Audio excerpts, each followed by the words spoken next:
इस कार्यक्रम के पुण्यार्जक हैं गुरु भक्त सौगानी परिवार, जयपुर, राजस्थान।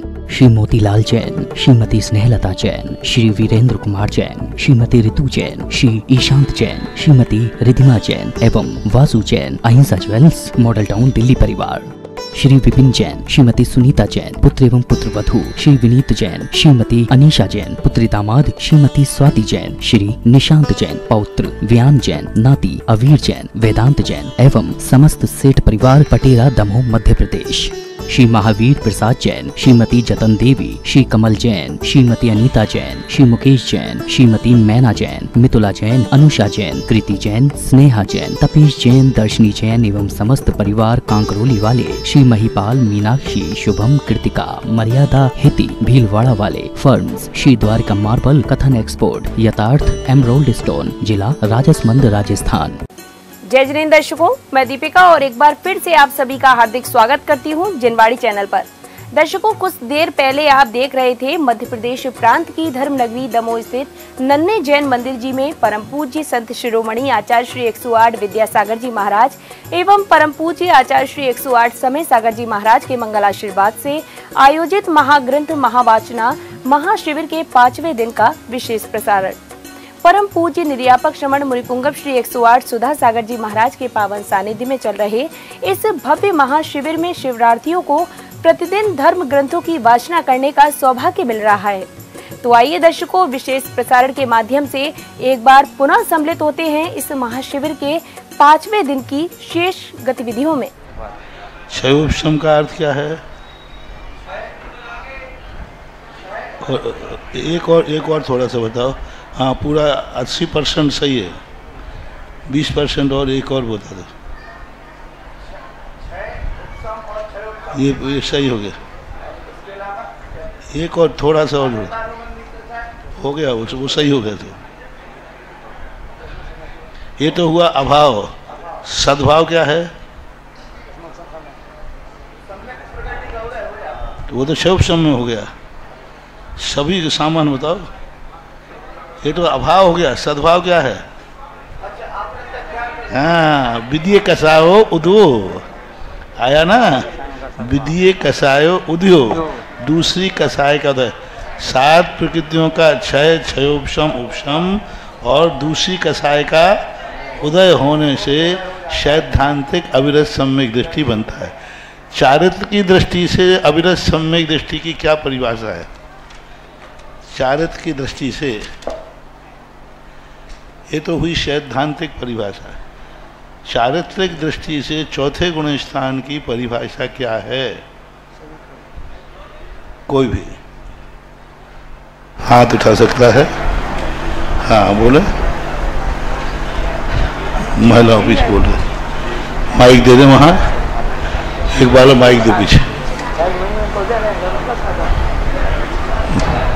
जल्दी दे दें, जल्दी जल्दी।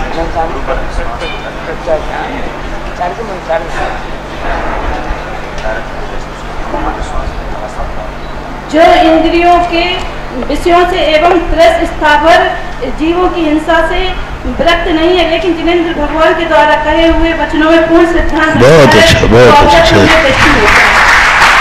सैद्धांतिक और चारित्रिक, देखो दोनों परिभाषाओं में अच्छी तरह मिलान करना चाहिए। रिपीट करता हूँ, सैद्धांतिक परिभाषा क्या है? 7 प्रकृतियों का उपशम, क्षय और उपक्षयोपशम और दूसरी कसाय के उदय होने पर चौथा गुण स्थान बनता है। रिपीट करो, 7 प्रकृतियों का उपशम, क्षय, क्षयोपशम और तीनों हो गया, और दूसरी कसाय का उदय। यदि मान लीजिए दूसरी कसाय के उदय से चौथा गुण स्थान बनता है, ये कह दिया जाए तो दोष निकालो। दूसरी कसाय के उदय से चौथा गुण स्थान बनता है, इतना कह देने पर क्या दोष आएगा? नहीं, उससे कोई मतलब नहीं। हाँ बोलो।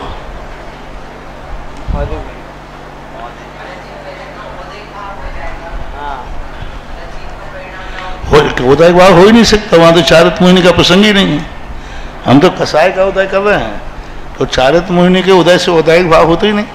यदि चारित मोहिनी के उदय से मानोगे तो दूसरे गुण स्थान में उदयिक भाव बनेगा।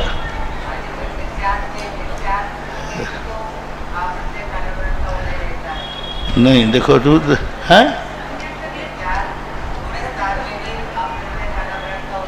तो अनंत आनंद अकेले मिथ्यात का उदय, सम्यक मिथ्यात का, दूसरी कसाय का मात्र उदय से चौथा गुण स्थान बनता है। इतना कह दिया जाए तो क्या बाधा है?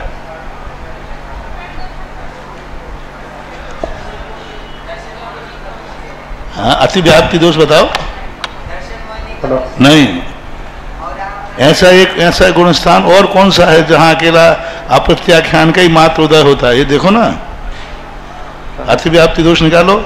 ऐसा कौन सा गुण स्थान है जहां दूसरी कसाय का उदय मात्र रहता है लेकिन फिर भी वह सम्यक दृष्टि नहीं है? तो बोलो ना ऐसा। यदि हम ये कह रहे थे द्वितीय कसाय के उदय से चतुर्थ गुण स्थान बनता है, तो द्वितीय कसाय का उदय तो तीसरे में भी अनंतानुबंधी नहीं हुआ। इसलिए उनको कहना कहा 7 प्रकृतियों का क्षय क्षयोपशम उसम, और उसके साथ दूसरी कसाय का उदय तो अविरत सम्यक दृष्टि बनता है। चारित्रिक परिभाषा कितनी अच्छी बताई। नो इंद्रियेषु विरतो, नो इंद्रियों से व्रत नहीं है, त्रिसंसावर से व्रत नहीं है, लेकिन जिनेन्द्र भगवान के वचनों में पूर्ण श्रद्धान है, वो ये तो मानता है कि ये पाप है। भगवान ने कहा है दूसरों की हिंसा करना पाप है, बराबर पाप है। अशुभ को अशुभ मानता है लेकिन अशुभ का त्याग नहीं करता। ये अंतर हमने उदाहरण देख बताया था। ऐसी परिभाषाएं रटना है, अपने जीवन के काम में यही आने वाली हैं। तत्व चिंतन, अपना गुण स्थान की रक्षा, ये जीव कान जो है अपने गुण स्थान की रक्षा कराता है, हमें विशुद्धि भाव बढ़ाता है। हम कहाँ भूल कर रहे हैं? देखो 80 प्रमाद भावों को यदि तुम एक दिन चिंतन कर लो पूरा, तो आपकी आत्मा कांप जाएगी कि हम कितने प्रमाद करते हैं। इन 80 प्रमादों को देखो, एक कथा को क्रोध से, मान से, माया से, लोभ से, नेत्र से, कर्ण से, रसना से, स्पर्श से, गंध से, मन से, कितने चीजों से घटाया। अब बच के दिखाओ इनमें से। अप्रमत्त गुण स्थान में कौन पहुंचेगा? जो इन समस्त प्रमादों को नष्ट कर चुका है। अब देख लो, अपनी औकात देख लो कि इन प्रमादों 80 प्रमादों में से कितने समय को तुम इन प्रमादों से रहित रहते हैं। दर्पण तुम्हारे सामने रखा है, देख लो मुखड़ा अपना दर्पण में। हाँ, भगवान महाराज ने तो कह दिया स्पष्ट, ये है दर्पण। अब अपनी अपनी औकात देख लो। 24 घंटों में जब तक एक भी प्रमाद है तो वो सप्तम गुण स्थान हो नहीं सकता। तो हम छठे में रुके रहेंगे। छठे गुण स्थान का काल अंतर्मुहूर्त है। अंतर्मुहूर्त से ज्यादा प्रमाद में रहे तो कहाँ आ जाओगे? प्रमाद में। तुम कहोगे ठीक है महाराज, सप्तम गुण स्थान नहीं मिलेगा तो नहीं मिलेगा, छठे में तो रह जाएंगे।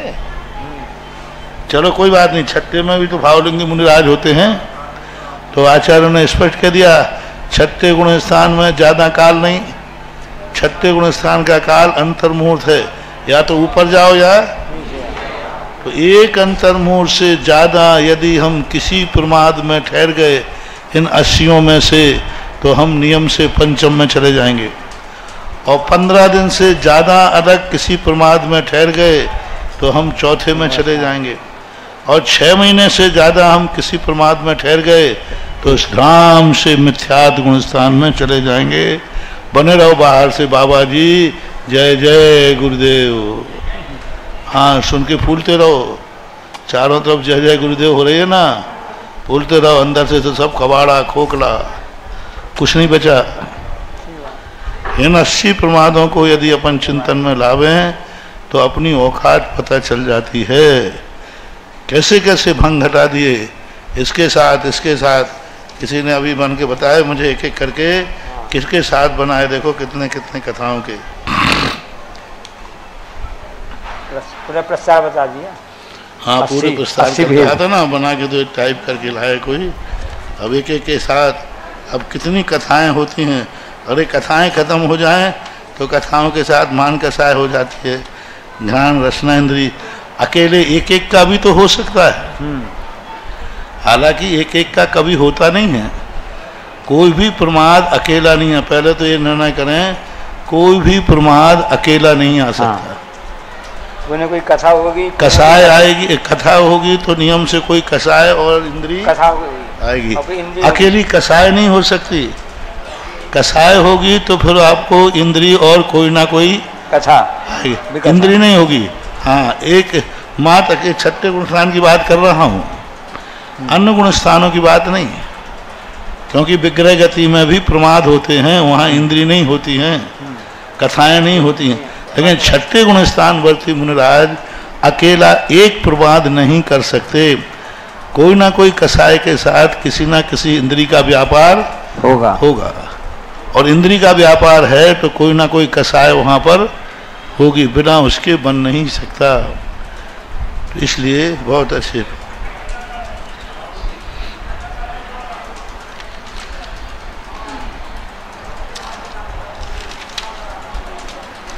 पंचम गुण स्थान का हो गया था। छठे गुण स्थान के बता ही दिया था कि छठे उद्देश्य वृत्ति क्या कहता है। जो पंचम गुण स्थान वर्ती जो है, ये दो परिभाषाएं पंचम गुण स्थान की बताई थी।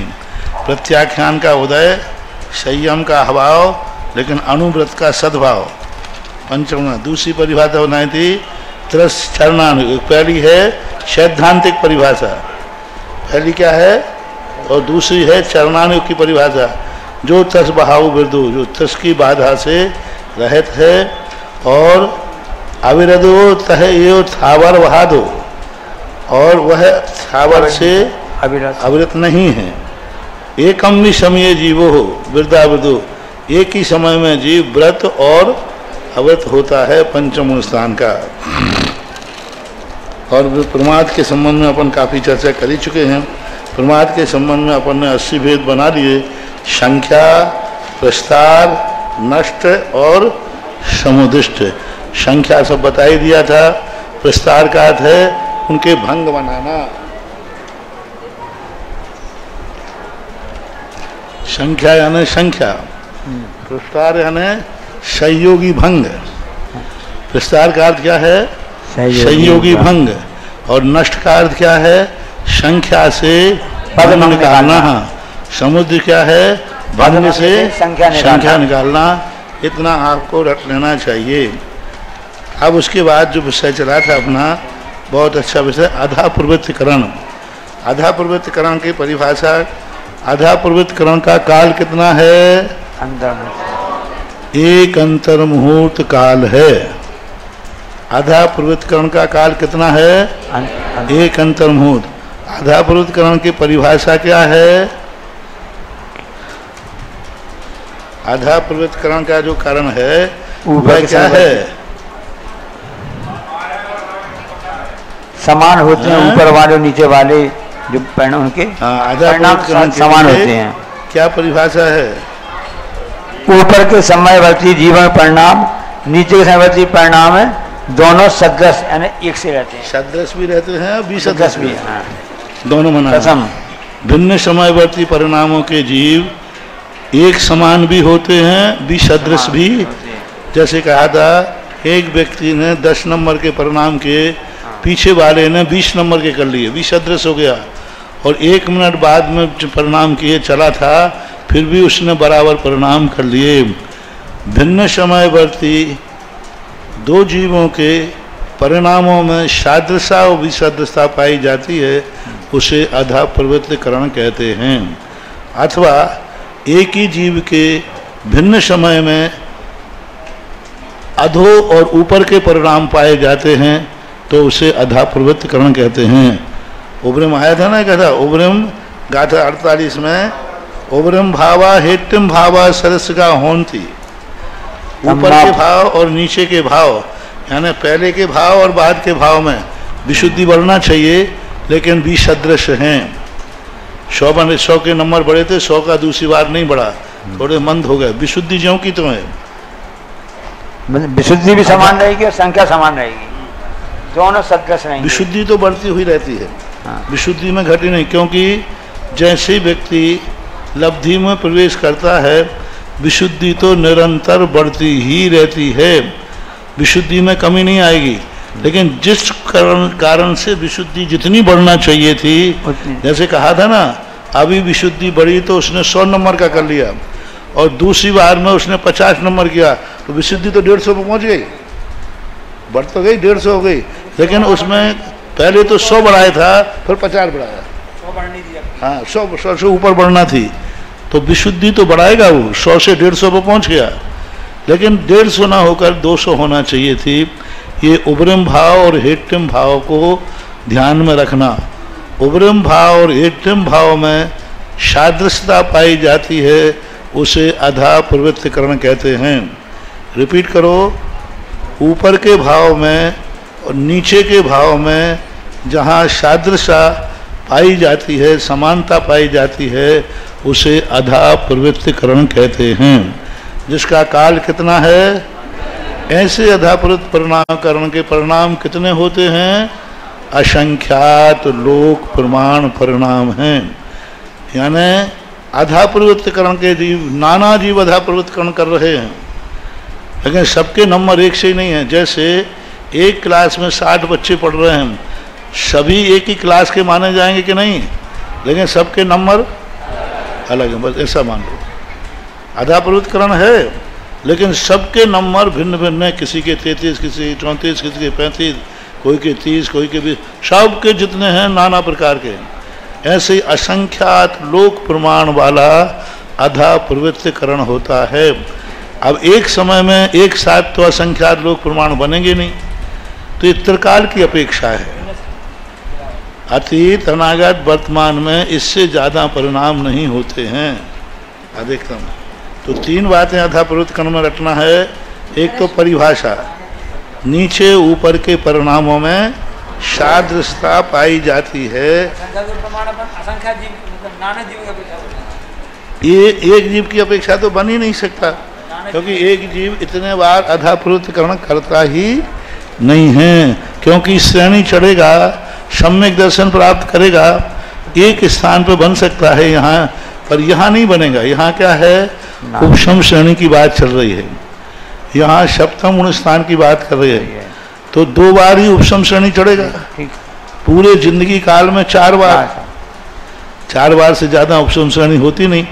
लेकिन यदि अधा प्रवृत्तिकरण सामान्य पूछा जाए तो असंख्यात बार बन जाता है, क्योंकि उपशम सम्यक दर्शन एक जीव असंख्यात बार प्राप्त कर लेता है। लेकिन उसमें लोक का असंख्यात भाग नहीं बनेगा।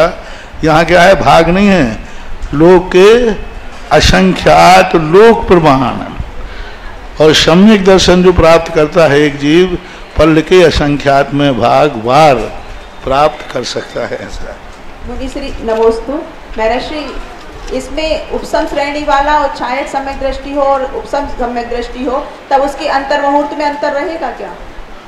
बहुत अंतर रहता है। छपक श्रेणी का काल का और उपशम श्रेणी के काल में अंतर है, क्योंकि अंतर मुहूर्त तो अनेक प्रकार के होंगे ना। हाँ, तो अनेक, दोनों में अंतर रहेगा। सभी जीवों का काल भी एक समान रहे ऐसा नियम नहीं है। नहीं, मतलब सामान्य से ये कह देते ना कि अंतर मुहूर्त तो अंतर मुहूर्त। हाँ, तो अंतर मुहूर्त के बहुत सारे भेद हैं। एक जीव के अधा प्रवृत्तिकरण का काल भी सबका समान नहीं होता, सबका समान नहीं होता, उनमें भी थोड़ा बहुत अंतर आता है। ऐसा फिर इस प्रकार से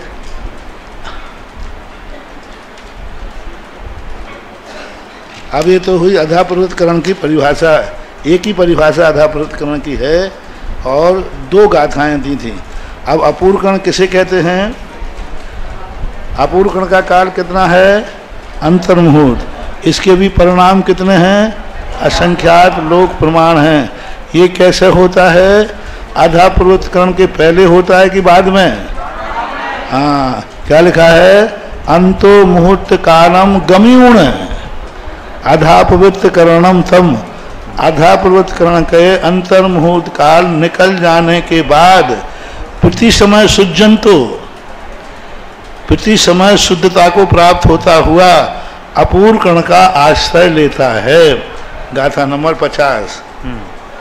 और उसमें क्या होता है, भिन्न उसमें कैसे करता है, भिन्न समयवर्ती जीव है उसका, ऐसे कभी उसने परिणाम प्राप्त नहीं किए। उसमें हमेशा भिन्न समयवर्ती परिणामों के जीव के परिणाम अपूर्व भिन्न ही रहेंगे, कभी सादृश्य नहीं हो सकते। एक समय पहले चला है, दूसरे समय पहले चला है, तो दोनों के भी सदृश रहेंगे, उसमें सदृशता नहीं आएगी। आधा पूर्ण में सदृशता आ रही है और अपूर्व कर्ण में सदृशता नहीं आ रही है, ये इसका अंतर मानना चाहिए। महाराज जी, एक प्रश्न एकांत मिथ्यात्व से लेकर के है, जो सांख्य दर्शन में अपन लोग समझते हैं कि क्षणिक उन्होंने जो बताया है वस्तु को, इसलिए अपन ने उसको एकांतवाद बता दिया कि उन्होंने सांख्य दर्शन ने वस्तु को क्षणिक जो बताया है तो सर्वथा क्षणिक बोल दिया, तो अपन ने उसको एकांत मिथ्यात्व में लग दिया। हमारे दिमाग में ये बार बार बात आ रही थी कि जब पर्याय की दृष्टि से अपन लोग अपने देखते हैं तो हर समय वस्तु में पर्याय बदल रही है, तो क्या, क्योंकि सांख्य दर्शन वाले लोग भी ये तो देख ही रहे हैं कि ये जो वस्तु है ये सामने रखी हुई है, हर चीज रखी हुई है, नष्ट नहीं हो रही है, कोई भी चीज जो दिख रही है वो नष्ट नहीं हो रही है, फिर भी उनने वस्तु को क्षणिक क्यों कहा? तो जो पर्याय को क्षणिक मानते हैं उसी को तो कहीं वो क्षणिक तो नहीं मानते, ये हमारा प्रश्न है। पहली बात तो आप सुधार कीजिए, शांकमती क्षणिकवादी नहीं है, बौद्ध दर्शन, शांकवादी नित्यवादी है, कूटस्थ है, और बौद्ध दर्शन क्षणिक मानते हैं। वो ये कहते हैं कि क्षणवर्ती पर्याय मिटने पर द्रव्य का आकार बदल गया, द्रव्य बदल गया। जैसे अभी लकड़ी थी उसको जला दिया तो लकड़ी क्या राख हो गई, तो उनका कहना है कि वो द्रव्य कहाँ रहा, वो ज्यों का त्यों बना रहे। इसी प्रकार स्थूल रूप में दिखता है, क्षणिक में भी प्रति समय ये वस्तु मिट रही है, वे वस्तु को मिटा रहे हैं। वस्तु क्षणिकवादी जो है उनका निर्धारण है क्षणिक है, जो उनका जितना भी सिद्धांत है सब एक क्षणवादी है। निर्विकल्प स्वयं संवेदन प्रत्यक्ष क्षणिकम, बौद्धों का प्रमाण है निर्विकल्प स्वयं संवेदन क्षणिकम, निर्विकल्प है, संवेदनशील है और क्षणिक है। वो कहते वस्तु मिट्टी, वस्तु का आकार मिट जाता। अपने यहाँ क्या है, व्यंजन पर्याय को मिटने का नाम द्रव्य आकार मिटना है। वो कहते व्यंजन पर्याय ही द्रव्य है, व्यंजन पर्याय ही द्रव्य है। और हमारे यहाँ व्यंजन पर्याय किसे कहते हैं? प्रदेशत्व गुण के विकार को व्यंजन पर्याय कहते हैं। प्रदेशत्व गुण क्या कहलाता है? आकार, द्रव्य को किसी न किसी आकार में बनाए रखना। अभी आकार तो परिवर्तित होगा, तो वो आकार बदल गया, द्रव्य बदल गया। जैसे लकड़ी का आकार ऐसा था, अब वो जल के राख हो गई, तो बोले द्रव्य बदल गया ना, ये है। और उनको सबसे बड़ी चीज है, उन्होंने प्रमाण किसे मान लिया? निर्विकल्प प्रत्यक्ष, निर्विकल्प स्वयं संवेदन प्रत्यक्ष। ये भूल उनकी हो गई। बौद्ध ने सबसे बड़ी भूल कर दी प्रमाण मानने में। हम लोगों के यहाँ प्रमाण निर्विकल्प स्वयं संवेदन प्रत्यक्ष नहीं है। हमारे यहाँ तो आद्य परोक्षम, हमारे यहाँ क्या गया? सम्यक ज्ञानम, सम्यक ज्ञान प्रमाण है। सम्यक ज्ञान कितने प्रकार का है? 2 प्रकार का, प्रत्यक्ष और परोक्ष। प्रत्यक्ष किसे कहते हैं? जो पर के आलम्बन से जाना जाता है, पर वो यहाँ चूक कर गए। उन्होंने कह दिया निर्विकल्प स्वयं संवेदन प्रत्यक्ष क्षणिकम, ये प्रमाण है। तो अब जो निर्विकल्प स्वयं संवेदन है उसमें तो क्षणिक पकड़ में आएगा, हमें पकड़ में आता है क्षणिक मना। तो हमारे यहाँ भी क्षणिक मने को माना है। हमारे यहाँ तो पूज्य कुंदकुंद स्वामी ने स्पष्ट कह दिया, जो वेद यदि वेद यदि समय समय बनिष्ठदेवहियम। हाँ, लेकिन वहीं क्या कहते हैं? सत्ता सब पैरता सब स्वरूपा अनंत पज्जाया भंगो पाद उपत्ता सब पड़ी एक खा हवद एक खा। कितनी बड़ी बात। अब ये बौद्ध को समझ में नहीं आई।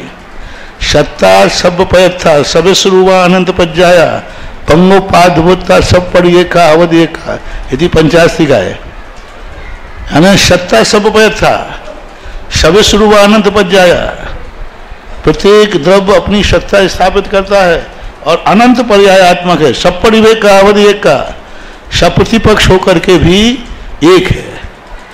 सब परिवेक का यानी एक की अपेक्षा से भिन्न है, लेकिन फिर भी एक है, ये परिभाषा है। तो बौद्ध ने गलती की, सांख्य ने गलती की, वो कहता है कि पर्याय होती ही नहीं है, वो कहते हैं सब माया है अंदर की। तो सांख्य कूटस्थ नित्य को मानता है, ऐसा मानना चाहिए।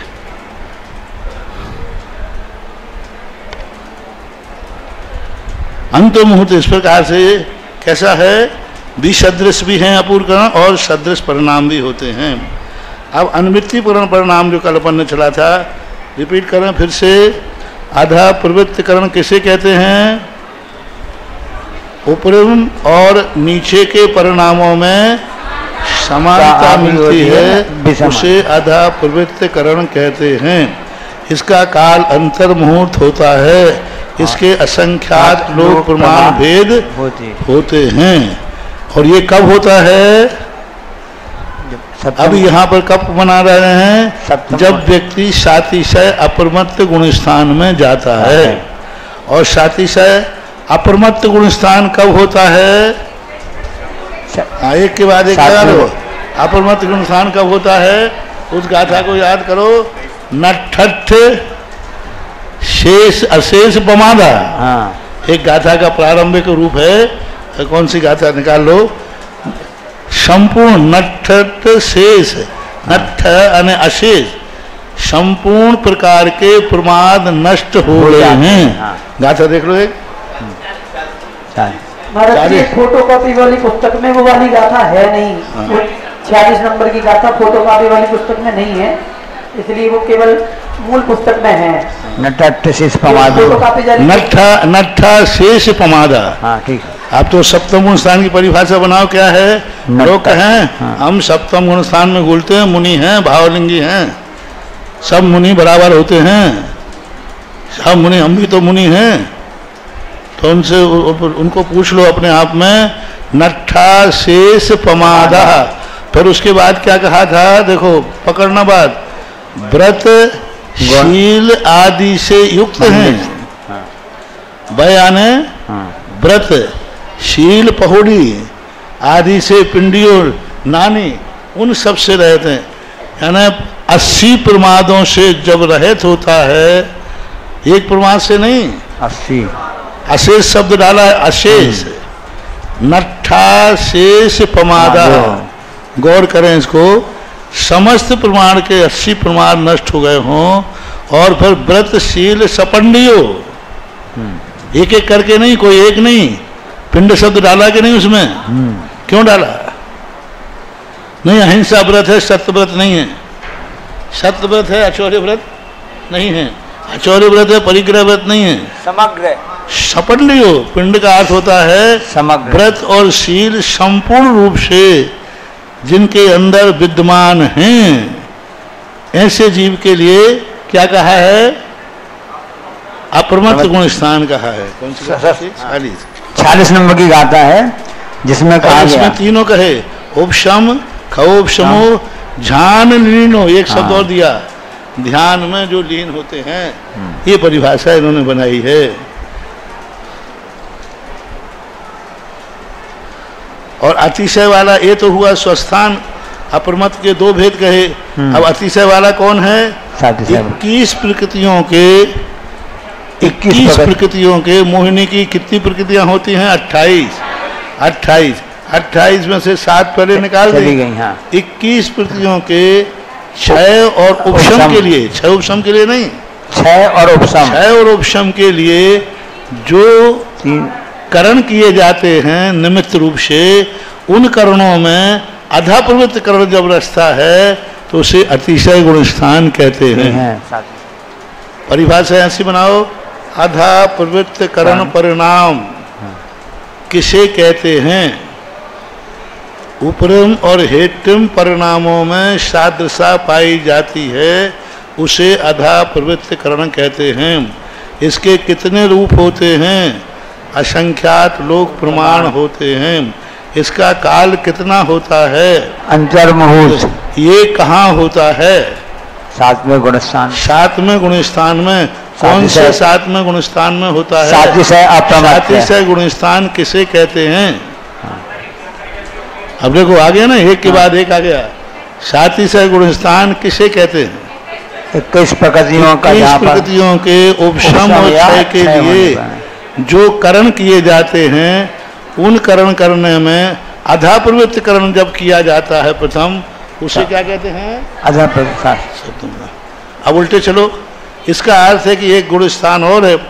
अब उल्टे चलो, सातिशय गुण स्थान, सातिशय अप्रमत्त किसे कहते हैं? स्वस्थान प्रमत्त के बाद जो होता है। सातिशय अप्रमत्त गुण स्थान किसे कहते हैं? बोलते हजार स्वस्थान प्रमत्त गुण स्थान के बाद। प्रकृतियों के उपशम और क्षय के लिए जो 3 करण किए जाते हैं, उनमें प्रथम करण जो करता है उसे सातिशय अप्रमत्त गुण स्थान कहते हैं। और वह अधा प्रवृत्त करण अंतर्मुहूर्त वर्ती होता है, ऊपर और नीचे के परिणामों में सादृश्यता होती है, उसे अधा प्रवृत्त करण कहते हैं। इतनी चीजें याद होना चाहिए।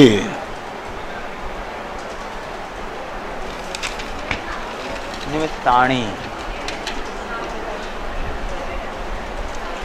अनुवृत्तिकरण हो गया था क्या? हाँ, 52वां हो गया। भिन्न समय 53 नंबर अंतो मुहूर्त में, अंतो मुहूर्त में अंते मुहूर्त में परिसमय संख लोग परिणाम, परिसमय में संख लोग परिणाम,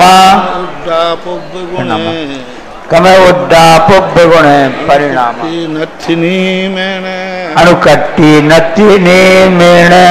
ये गाथा हो गई थी, ये गाथा भी कर दी थी। 54 भी हो गई। कार्य से परिणाम मठ, ये भी हो गई थी। निद्रा पहले ये भी हो गई थी। 9वें गुणस्थान में आ गए थे।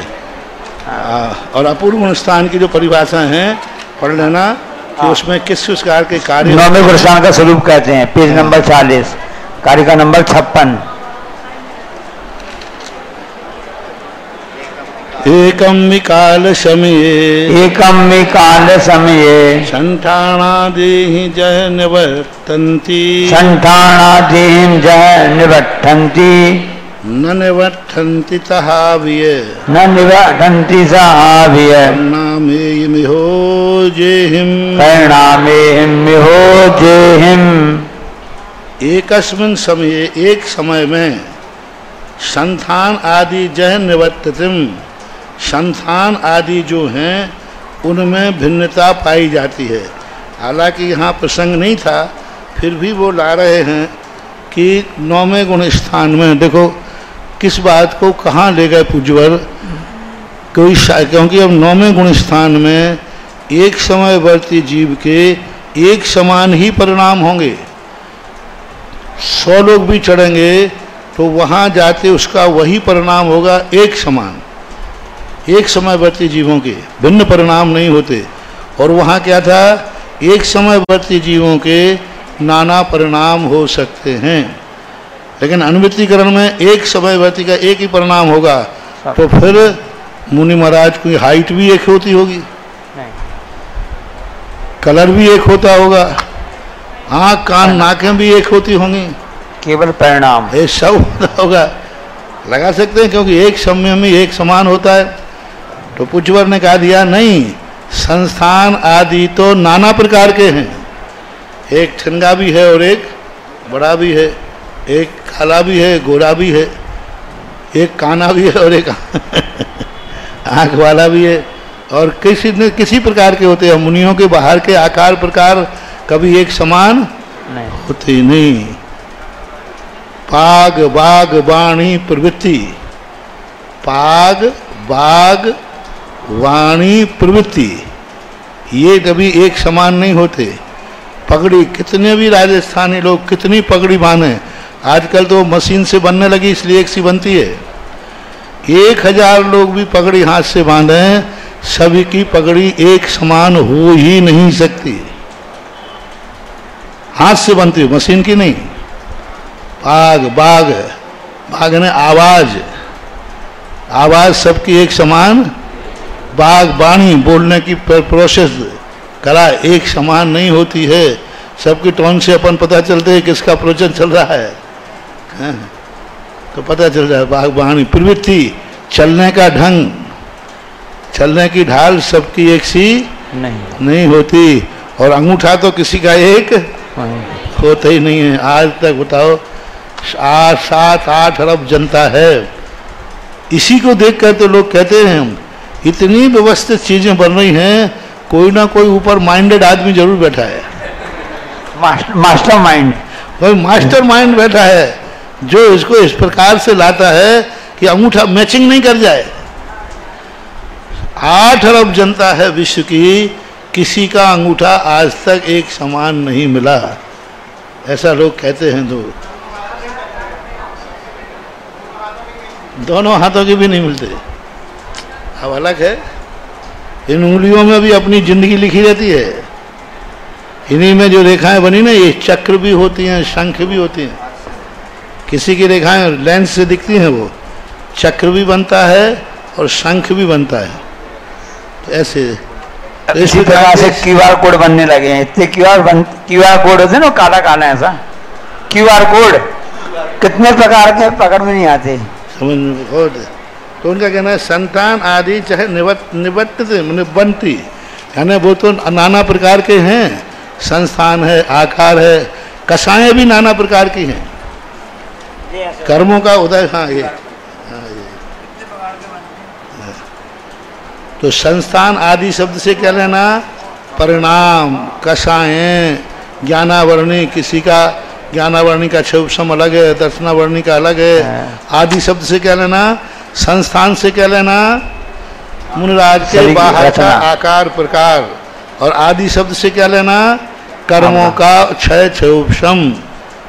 कोई शिवभूति जैसे भी हैं, किसी का ज्ञान बहुत बड़ा है, क्षोभसम है, तो ज्ञानावरण आदि आदि घातिया कर्मों में भिन्नता देखी जाती है, लेकिन ना निबंती तहावी परिणाम युहुजहिम, लेकिन जो विशुद्धि परिणाम है वो एक समयवर्ती जीव का एक समान ही एक सा ही रहेगा, भिन्न नहीं हो सकता।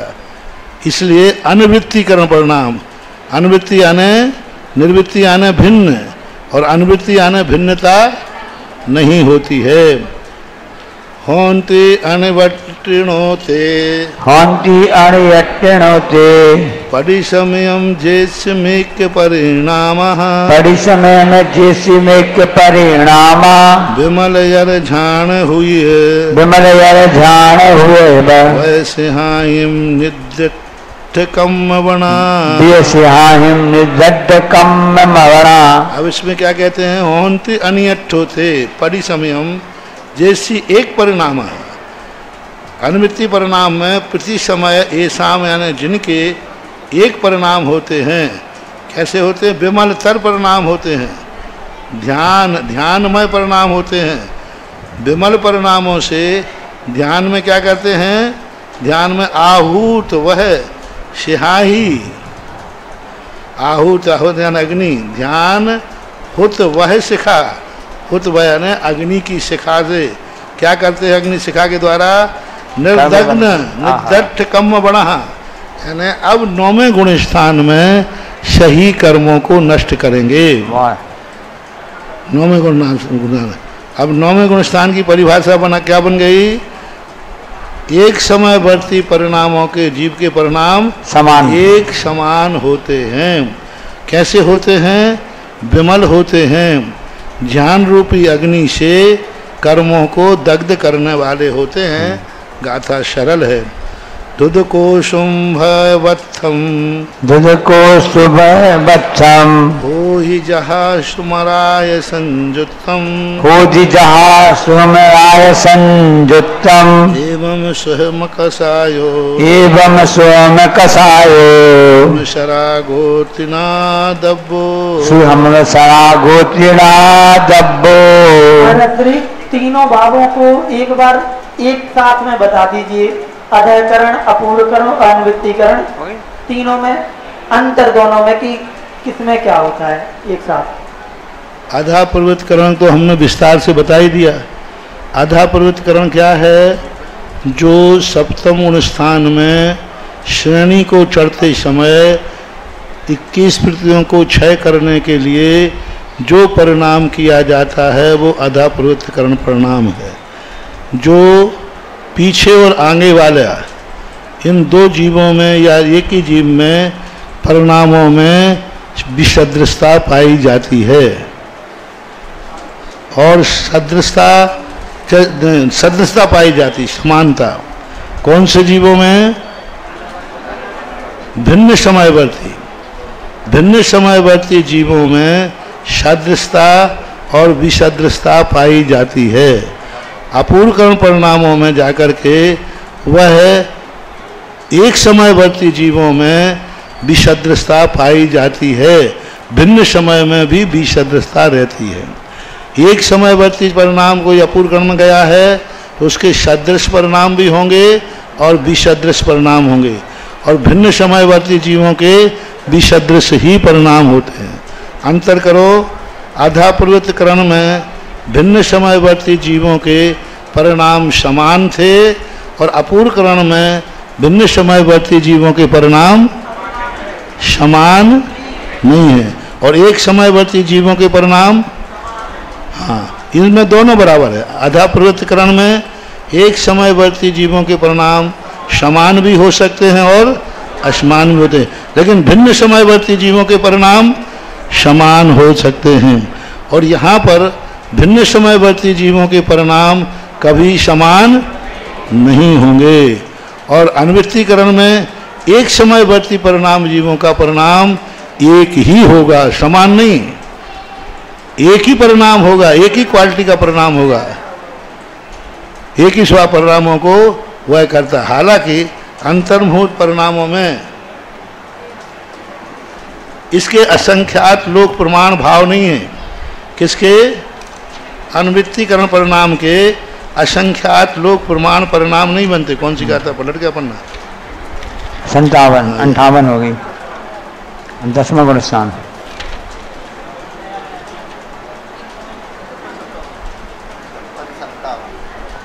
गाथा है ये, देखो अनुवृत्ति परिणाम कहाँ से शुरू हुआ है? 56 गाथा से।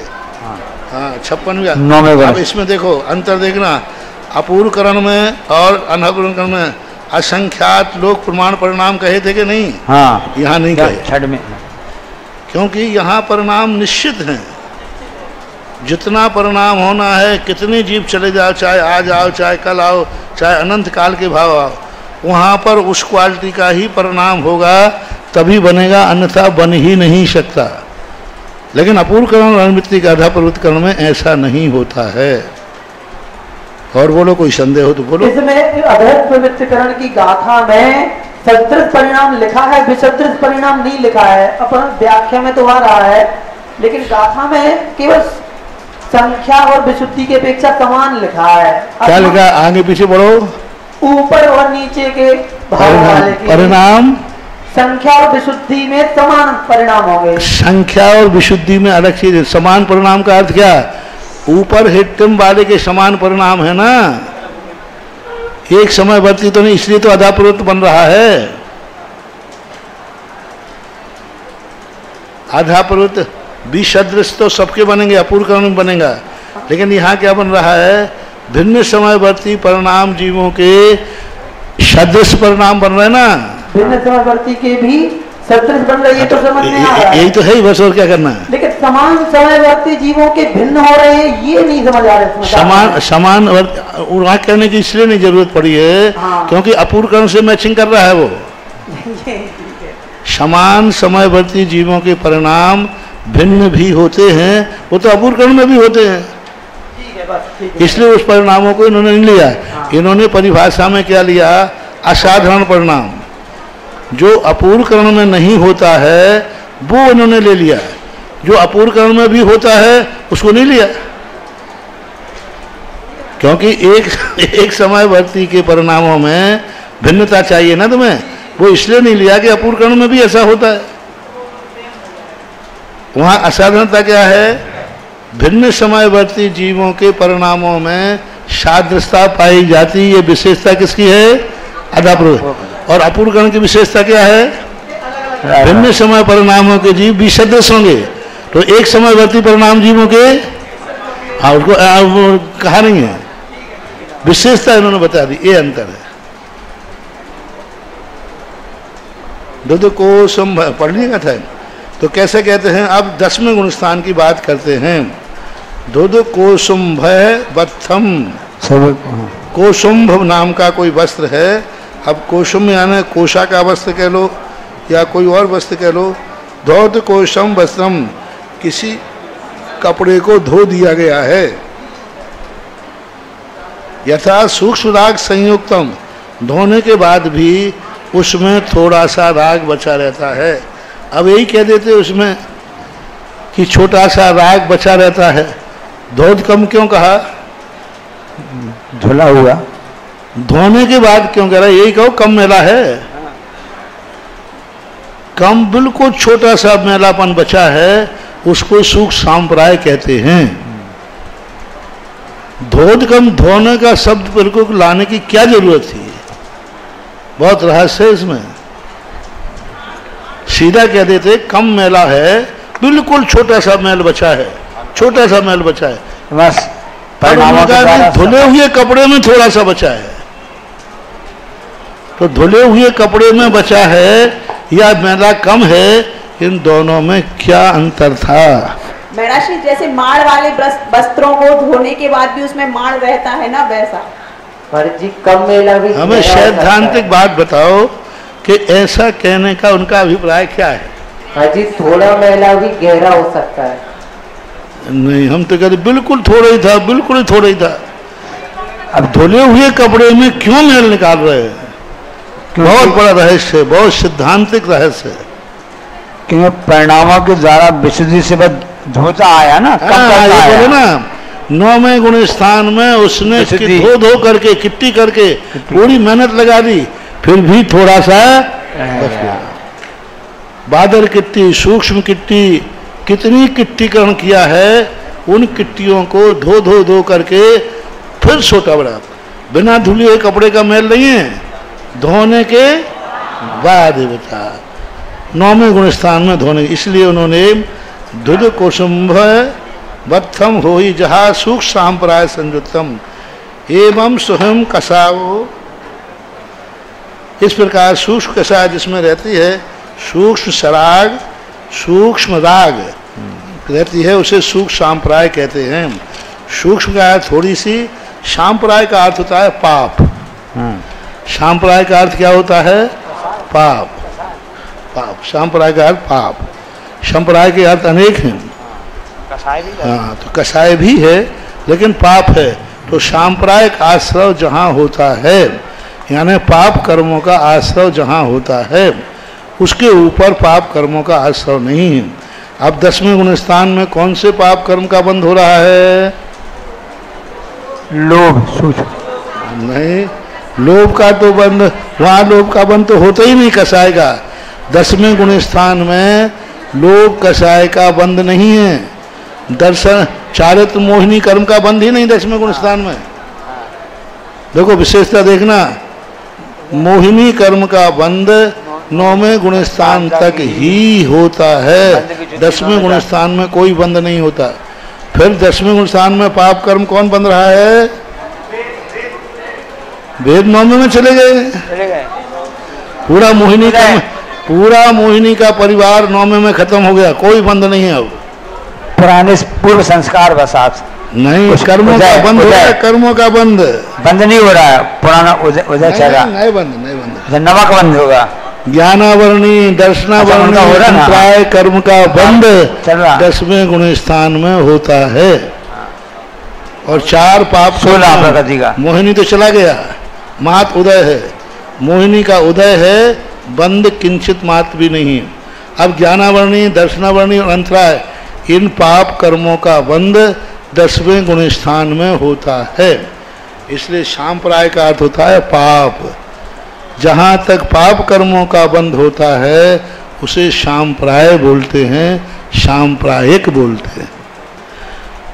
इसलिए तो अब जहाँ सूक्ष्म राग भाव की उपस्थिति जहाँ रहती है उसे 10वां गुण स्थान सूक्ष्म सांप्राय बोलते हैं। समय के अर्थ में भी सांप्राय आता है। समय की परिभाषा जब बनाई है तो समय आने समय होता है, समय आने आत्मा होती है, समय यानी रत्नत्रय होता है और समय यानी पाप भी होता है। समय से सांप्रायिक बनाया है, पाप से जो बनता है उसे सांप्रायिक कहते हैं। तो ऐसा मानते हैं। निद्रा पहले नट्ठे, निद्रा पहले नट्ठे, सदे नहीं तो पीछे हो गया पुब्बा पुब्बा फड्डे, पुब्बा पुब्बा फड्डे, बादर सुग मगय किट्टि अणुभागा, बादर सुम गए किट्टि अणुभागा, हीन कमानंत, हीन कमानंत गुण, बरादु बरम चहेतस्य, हीन बरादु बरम चहेतस्य।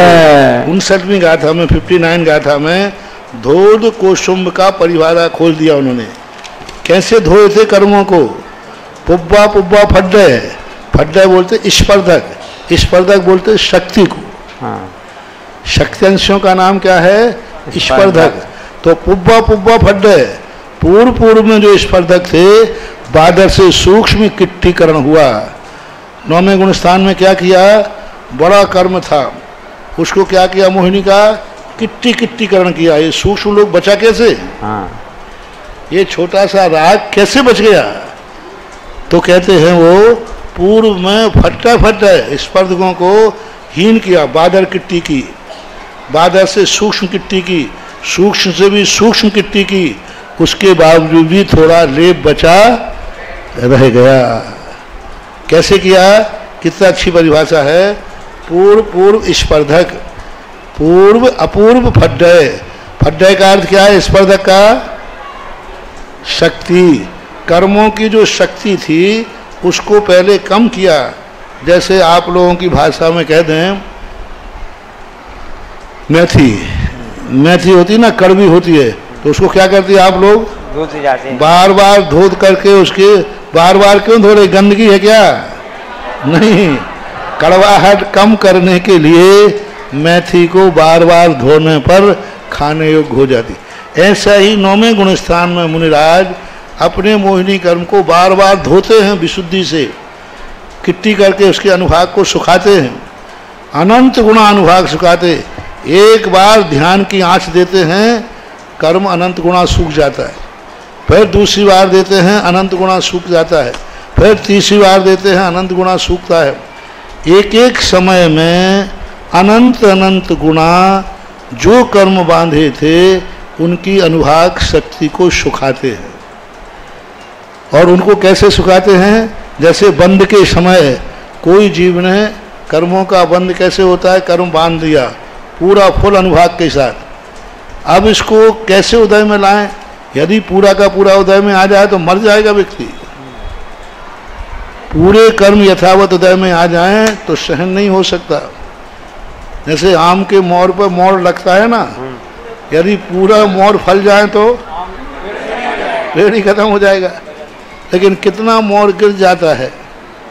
ऐसे ही अपने कर्म हैं, अपन बांधते बहुत हैं, प्रति समय कितना कर्म बांध रहे हैं, लेकिन बस उसकी शक्ति छीन होती है। पढ़ी सभी हम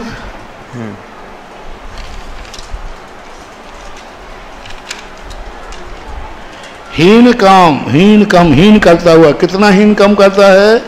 अनंत गुणे। फिर से गाथा को लगाएं, पूर्व अपूर्व जो शक्ति है, पहले बादर मोटी मोटी सुखाता है ना, बादर को टुकड़े टुकड़े करता है बड़े बड़े। फिर क्या करता है? छोटे छोटे किट्टी करता है। और इन किट्टी करते समय अनुभाग शक्ति, बादर का अनुभाग जितना था सूक्ष्म अनुभाग, उससे अनंत गुणा कम कर दिया। बरम चहेतस्य। और यदि उल्टा ले जाओ तो उल्टा ले जाओ, नीचे से अनंत गुणा बढ़ रहा है, ऊपर से अनंत गुणा घट रहा है। 9वें गुण स्थान का ये कार्य हुआ। अर्थात 10वें गुण स्थान में, 10वें गुण स्थान में अनंत अनंत गुणी शक्ति को हीन करता हुआ छोटा सा राग बचा है, वो 10वें गुण स्थान का लोभ है। 10वें गुण स्थान का लोभ कैसा है? पहली बात तो परिभाषा बनाओ। 10वां गुण स्थान किसे कहते हैं? सूक्ष्म लोभ कर्म के उदय से 10वां गुण स्थान बनता है। वो सूक्ष्म लोभ कैसा है? जिसको अनंत अनंत गुणा कम करके, शक्ति कम करके जो लोभ बचा हुआ है उसको 10वां गुण स्थान कहते हैं, हीन किया हुआ है। अब 10वां गुण स्थान हो गया। अब 10वें के बाद अनुलोम, उसे फल को दिखाते हैं। अनुलोहम वेदंतो, अनुलोहम वेदंतो, जीवो उषाम गोवखव गोवा, जीवो उषाम गोवखव गोवा, सो सुहम सांपरायो, सो सोम सांपरायो, खादे नूनो किंच, जनाखे लूण ओ किंची। 10वें गुण स्थान का क्या है? अनुलोहम वेदंतो, वेदन करता है। अनु यानी छोटे लोभ का वेदन करता है। कौन जीव है वो? उपशामक और छपक। दोनों। उपशम भी किया नहीं है, उपशामक। ये शिखर जी के यात्री हैं। तो शिखर जी पहुंच गए क्या? नहीं, शिखर जी पहुंचने के बाद नहीं, शिखर जी के यात्री यानी रास्ते में हैं। उपशमक और छपक, ये दोनों का सूक्ष्म लोभ उदय में रहता है। सो सूक्ष्म सांप्रायो, तो उसे सूक्ष्म सांप्राय कहते हैं। कैसा है? यथाख्यात ऊननाओ किंचित, थोड़ा सा कम रह गया। ऐसा क्या? थोड़ा सा कम रह गया यथाख्यात चारत में, लेकिन बट्टा तो बट्टा ही है। थोड़ी सी कसाय उदय में है, लेकिन उसने यथाख्यात चारत से रोक दिया। थोड़ी सा राग द्वेष भाव जैन दर्शन में बहुत बड़ी विचित्रता है। थोड़ी सा राग भाव आते तुरंत उठा के नीचे फेंक देते हैं।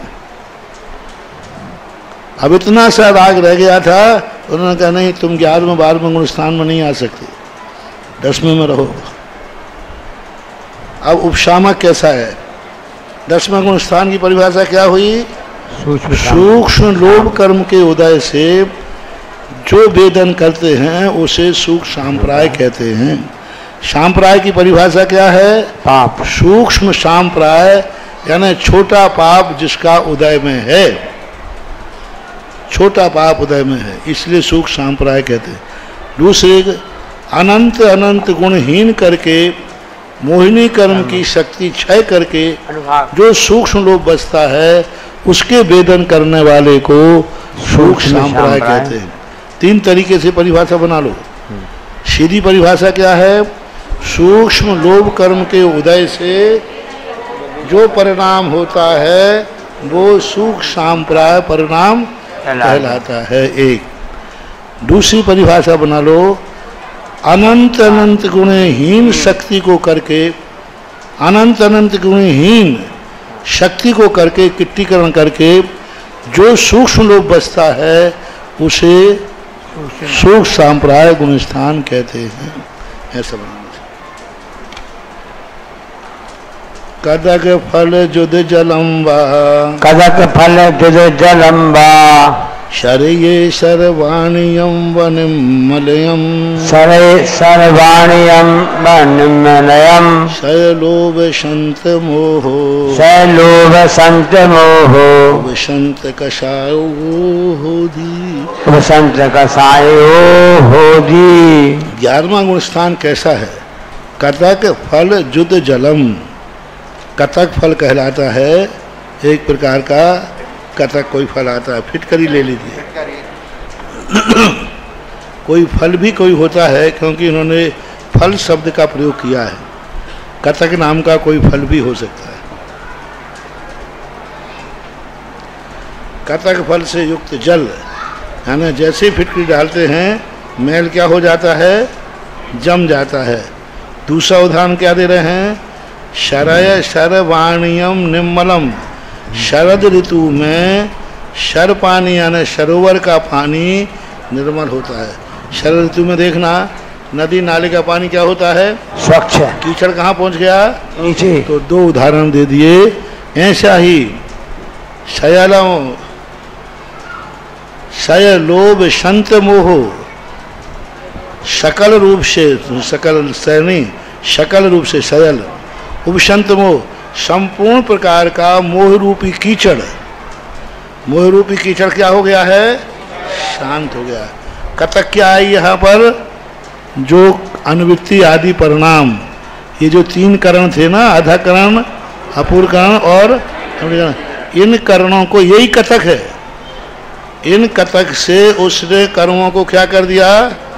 21 प्रकृतियों को जो कहा था ना, 21 प्रकृतियों उपशम क्षय जिन करणों से किया जाता है उनको यहाँ, तो उन्होंने क्या किया? तीनों करणों से 21 प्रकृतियों को उपशमित कर दिया। 21 करण ही यहाँ कतक हैं और 21 प्रकृतियाँ यहाँ कीचड़ हैं। इनको दबा करके अब उसने क्या किया? उपशंत कषायो, कषाय को शांत कर दिया है। सैद्धांतिक भाषा ये है। तो उपशांत कषाय की पहली परिभाषा क्या हुई? निर्मली फल के द्वारा संपूर्ण मोहिनी कर्म को जिसने उपशमित कर दिया है वो उपशांत कषाय कहलाती है। उदाहरण में जैसे कतक फिटकरी अथवा शरद ऋतु में तालाब का पानी उदाहरण के रूप में दिया। निःशेष क्षीण मोहो, निःशेष क्षीण मोहो, हलिहामल भायणुदय समचित्तो, हलिहामल भायणुदय समचित्तो, क्षीण कषायो भन्नधि, क्षीण कषायो भन्नधि, निगंतो वीयरायेहि, निगंतो वीयरायेहि। इसकी महत् ज्ञान में गुणस्थान की एक ही गाथा दी। निःशेष क्षीण मोह, वहां क्या कहा था कि संपूर्ण मोह को क्या किया है? है। और छपक ने क्या किया? नष्ट, संपूर्ण मोह को क्षय कर दिया है। कैसे? स्फटिक फला है, फला यानी स्फटिक, स्फटिक जैसी होती ना स्फटिक, उसमें वो जो अमल भाज नोदक, स्फटिक में जो निर्मल पानी भर दिया जाए तो कैसा दिखता है? आर पार। अब उसमें कीचड़ नहीं है, उसमें कीचड़ दबा हुआ था, यहाँ कीचड़ से रहित हो गया, कोई कीचड़ नहीं बचा। इसको क्या बोलते हैं? पहले हम अमल भाजन नुदय समचित्तो, उसके समान। क्षीण कषायो भन्नति निगंथो वीयरायेहि, इस प्रकार क्षीण कषाय वाला होता है निर्गंथ वीतराग। आशीष बाबू बैठा है कि नहीं? आशीष बाबू ले भाई तेरा आ गया, नमीचंद महाराज के पास तेरा फोन पहुंच गया। हाँ, क्या था कि जहाँ 21 प्रकृति का उपशम किया है वहाँ मुनि शब्द का प्रयोग यही था ना।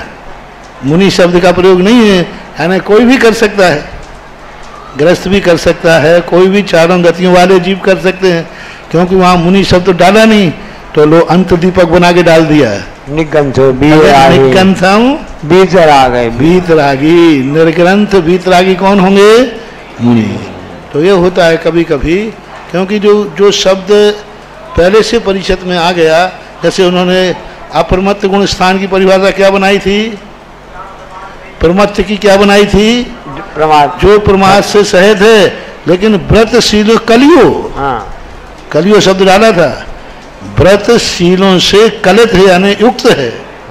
छठे गुण स्थान वर्ती का अर्थ है नहीं कि व्रत रहित है, व्रतशील कलियो, कलियो यानी उससे सहित है। अब वहाँ मुनि आगे आगे नहीं, व्रत और शील से युक्त है। और फिर आगे क्या कहा था? सप्तम गुण स्थान किसको होता है? उसमें कहा वह शील पिंडियो युक्त। क्या शब्द डाला? वह यानी व्रत शील, इनको पिंड, पिंड का अर्थ संपूर्ण रूप से धारण करने वाला अप्रमत्त गुण स्थान होता है। तो मुनि शब्द नहीं डाला, लेकिन उसके गुण डाल दिए गुण। और यहाँ तो स्पष्ट कह दिया निगंथ, मंडियो, मंडियो, हाँ निगंथ, हाँ वह गुणशीलियो मंडियो, मंडित है, मंडित है, मंडित, व्रतशील गुणों से मंडित है। 80 प्रमादों से सहित है। हाँ, देखना 80 प्रमादों से सहित है, लेकिन वयशील मंडियो, वयशील से युक्त है, मंडित है, सातवां गुण स्थान वाला अपना मत। समय सार में यही भूल हुई है। लोग कहते हैं यहाँ तो देखो ज्ञानी कहा, मुनि तो नहीं कहा। ऐसा मुनि कहा, अरे भाई आगे पीछे देखो ना, शुद्ध उपयोग की परिभाषा देखो क्या बनाई। शुभ दे पयत्त सुत्तो संजम दो संज दो विगध रागो, ऐसे गाथा आई है। तो उसमें आ गया तो बोले नहीं, ये तो ये बनाया है मुनियों को शुद्ध उपयोगी होना चाहिए। तो हमने कहा वहां से कि भाई ये मुनि की परिभाषा बनाई जा रही कि शुद्ध उपयोग की, इतनी बता दो मुझे। वो कहते हैं महाराज कंजाइश लोग कि महाराज इस गाथा में संजत विगध रागो जो शब्द डाला है, ये डाला है कि मुनियों को शुद्ध उपयोगी होना चाहिए। हमने कहा यहाँ प्रसंग उपयोग का चल रहा है कि मुनि का चल रहा है? उपयोग का चल रहा है। तो यह उपयोग मुनियों के होता है, ऐसा क्यों नहीं होते? तो ऐसा आगे पीछे अपन देखते हैं। बहुत अच्छा रहा, मिल गया। नहीं तो हमारे आशीष बाबू कहते महाराज आपने कह दिया, मैं चुप कर दिया आपने, है ना। होता है, लेकिन आचार्य कहीं ना कहीं उनको ज्ञान होता है कि कहीं कहीं कोई गलत अर्थ ना ले लें। निगंथ हो वीराई, निर्गंथ हो और वीतरागियों के ही यह क्षीण कषाय होती है। अब निर्गंथ और वीतरागी शब्द क्यों डालना पड़ा इनको? सामने श्वेतांबर बैठा है ना, श्वेतांबर क्या मानते हैं? सवस्त्र भी मोक्ष होता है, वस्तुता की जरूरत नहीं, वीतरागी भी होने की जरूरत नहीं है। उनके यहाँ वीतरागी वगैरह कुछ नहीं होते, उनके यहाँ तो सब रागी होते हैं। भगवान को भी राग जागता है, भगवान बीमार होते हैं। अरहंत भगवान को क्या होता है? कोई भी, हमने जैसे सुबह कल कहा था ना कि अपने यहाँ तो दिगंबर मुनि पर कोई कुछ नहीं कर सकता, लेकिन श्वेतांबरों के यहाँ तो कोई भी कुछ कर सकता है। देवता आकर महाराज भगवान को कुछ भी कर दें। मक्खली गौशालक ने एक बार गुस्सा आया, महावीर स्वामी पर तेजोलेशा फेंक दी, भगवान को दस्त लग गए पीछे वहीं समोषण में। हाँ, क्या गजब की बात, तेजोलेशा फेंक दी मक्खली ने क्रोध में आकर के, क्योंकि वो उनका शिष्य था। और वो तेजोलेशा से इतनी गर्मी बढ़ी कि भगवान को समोषण में दस्त लग गए। फिर वहां दस्त लगे, फिर दवाई कौन की थी? कबूतरों की दवाई निकली। हाँ। बोले भगवान आपके दस्त कैसे ठीक होंगे? ये तो तेजोलेशा ने। बोले जाओ, एक फलानी रेवती रानी है, उसने अपनी बिल्ली के लिए 2 कबूतर बनाए हैं। अरे उन कबूतरों का बना हुआ रस मतलब मांस यदि हमें आहार में मिले तो ये दस्त दूर हो जाए। अब बोलो, अब उनसे पूछोगे ये क्यों लिखा है? तो बोले अछेरे हैं, अछेरे 13 अछेरे हैं उनके, 13 अछेरे का अर्थ होता है उनमें एक ये भी अछेरा है। उनके संबंध में कहो, बोले इनको छेड़ो मत, ये अछेरे कहला रहे। भगवान का घर परिवर्तन करा दिया।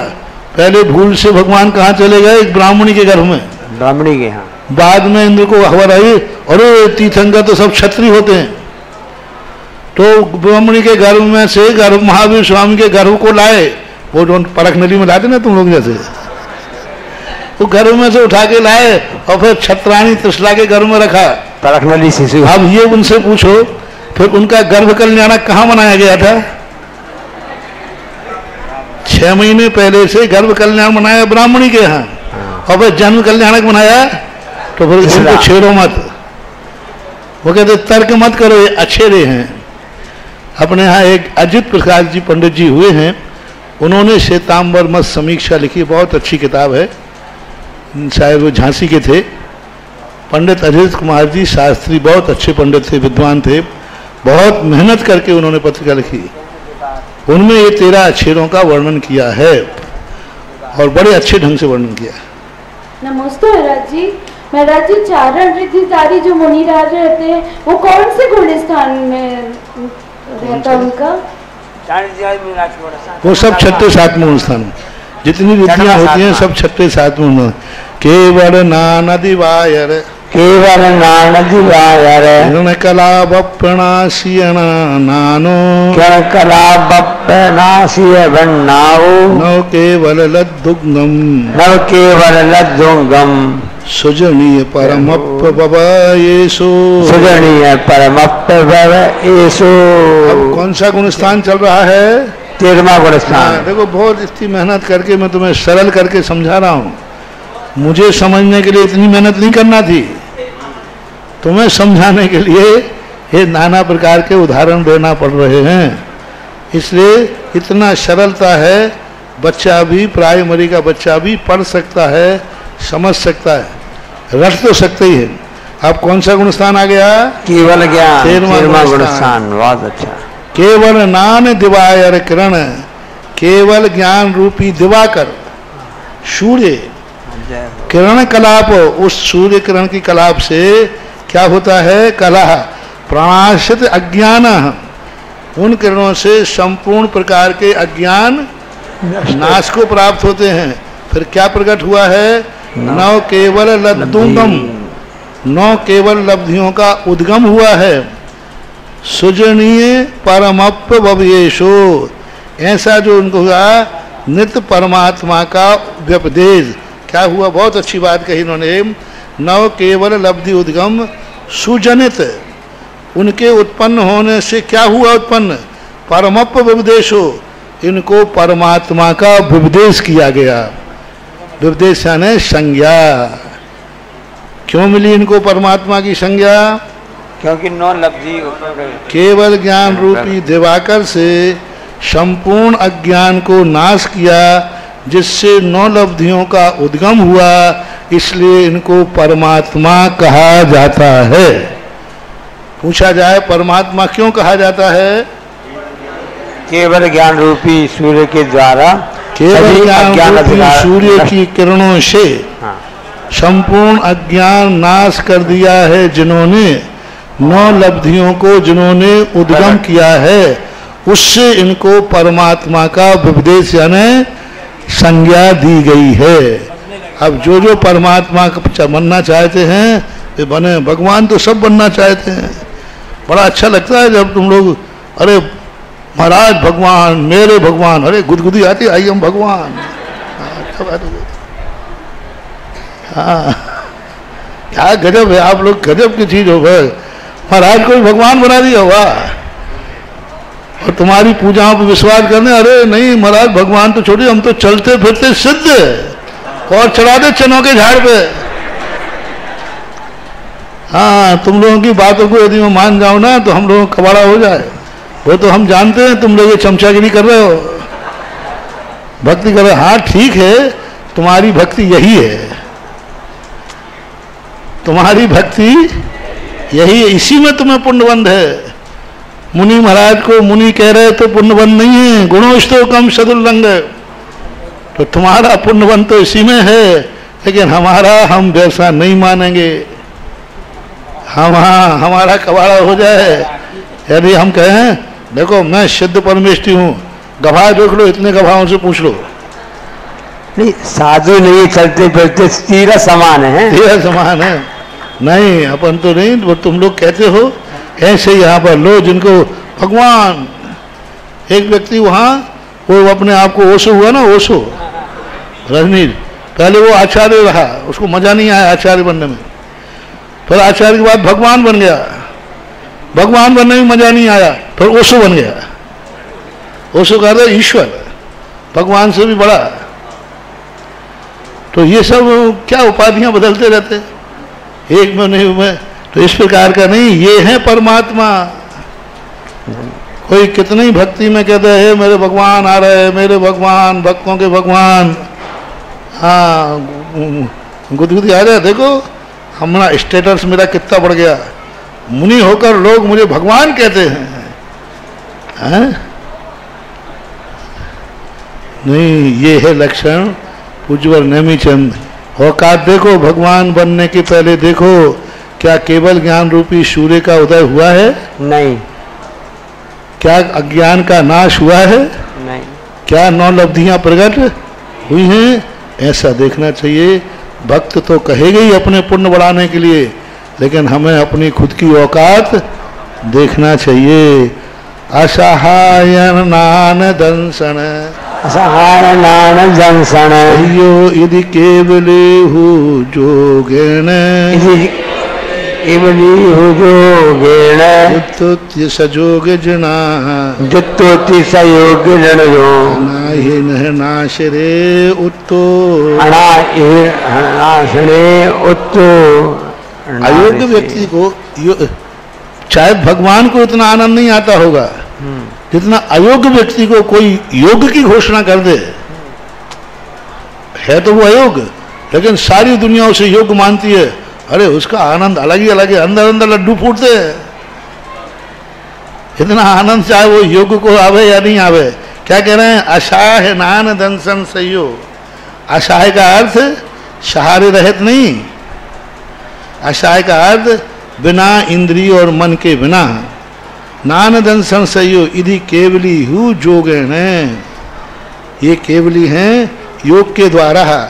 योग यानी अभी सयोग केवली हैं ये, जो तोति सजोग जना, यानी ये केवल ज्ञानी तो हो गए हैं, लेकिन अभी योग के द्वारा युक्त होने से सजोग जना अनाय निहन नार से उत्तो हो।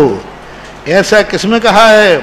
अनादि निधन आर्ष में। आर्ष बोलते हैं आगम को, आर्ष बोलते हैं ऋषियों को, आर्ष परंपरा। हम लोग आर्ष परंपरा वाले हैं। आजकल लोग आर्ष परंपरा मानते हैं कि जो 20 पंथी हैं वो ही आर्ष परंपरा हैं। हाँ, अरे आर्ष परंपरा वाले हम लोग, 13 पंथी अनार्ष हैं। फिर एक बार मैंने कहा कि मैंने कौन से साथ में लिखा है? जो निर्दोष 28 मूल गुणा पालन करते हैं वे ही सच्चे आर्ष हैं। उनका कथन ही आगम कथन है, ऐसा मानना चाहिए। अनादि निधन जो आर्ष है, यानी अनादि निधन जो श्रमणों की परंपरा है, उसमें शैले सिम संपत्तो निरुद्ध निशेष आसवो जीवो कमर विप्प मुक्को जोगो केवली होदी। अब इसमें क्या कहा है?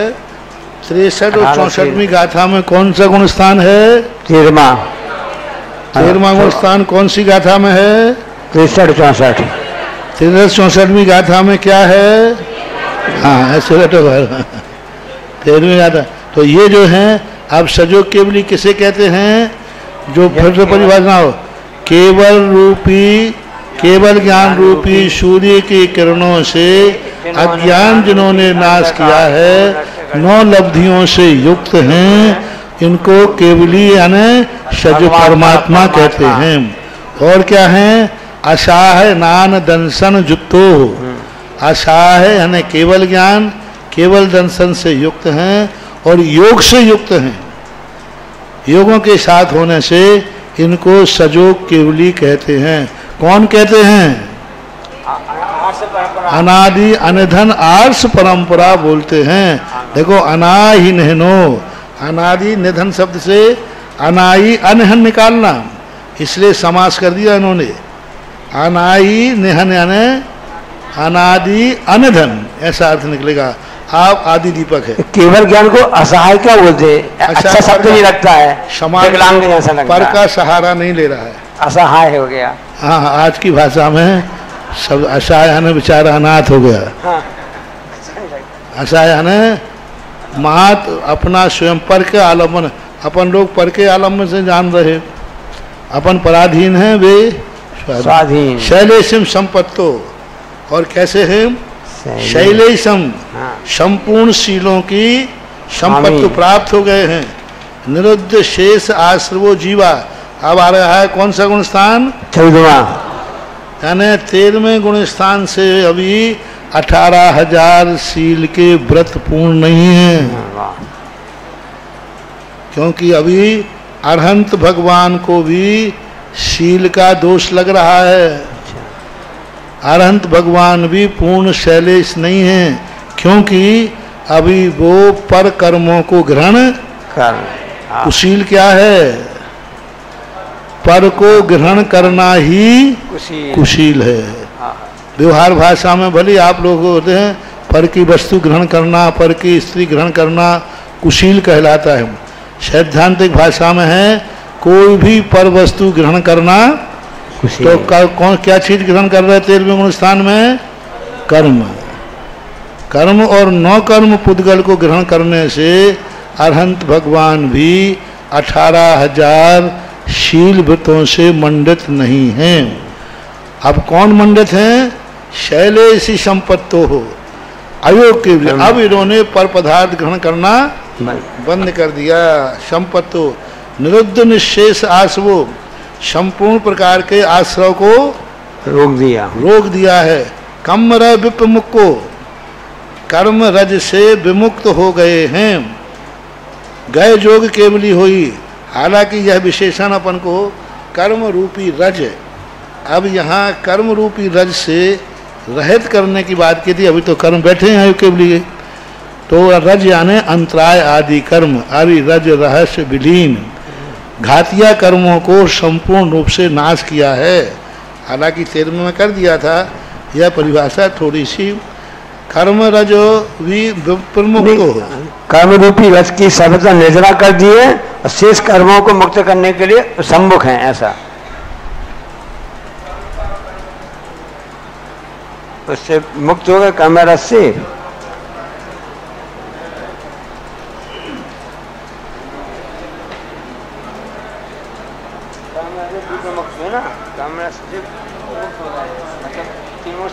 सम्मुख शब्द कहाँ से निकालोगे?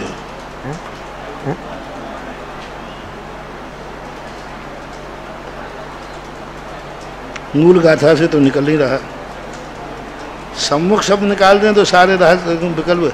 गत योग है ना, योग चला गया। प्रमुख को गत योगा कहाँ है? गत गए जोगी, गए जोगी यानी योग जिनके चले गए हैं। हाँ। तो कर्म रहे विप्रमुख को, कर्म रज से विप्रमुक्त हो तो नष्ट हो गए हैं। अभिमुख कहाँ निकल रहा है? सम्मुख कहाँ निकल रहा है? विप्रमुख से अभिमुख निकलेगा नहीं किसी भी हालत में। कर्म रहे विप्रमुख हो, कर्म रूपी रस से मुक्त हो गए हैं। गए जोगी, क्योंकि वह योगन से। अब यही ले लीजिए वहाँ पर कि क्योंकि कर्मों का आश्रय रुक गया है इस अपेक्षा से, लेकिन संदेह तो उत्पन्न होता है। गए जो केवली, यूँ मानो जो शैलेशी को प्राप्त हो गए हैं, संपूर्ण आश्रय को जिन्होंने रोक दिया है और जो योगों से रहित हैं वह अजोग केवली हैं। अभी 18,000 शील के व्रत जो हैं वो अपने यहाँ तो नहीं कहेगा, इन्होंने टीकाकारों ने लिए होंगे। हाँ। शीलों की पूर्णता 14वें गुणस्थान में होती है। 14वें गुणस्थान होते हैं, लेकिन ब्रह्मदेव सूर्य तो 14वें के बाद मानते हैं। प्रतिष्ठा पाठ में भी 14वें के बाद मानते हैं।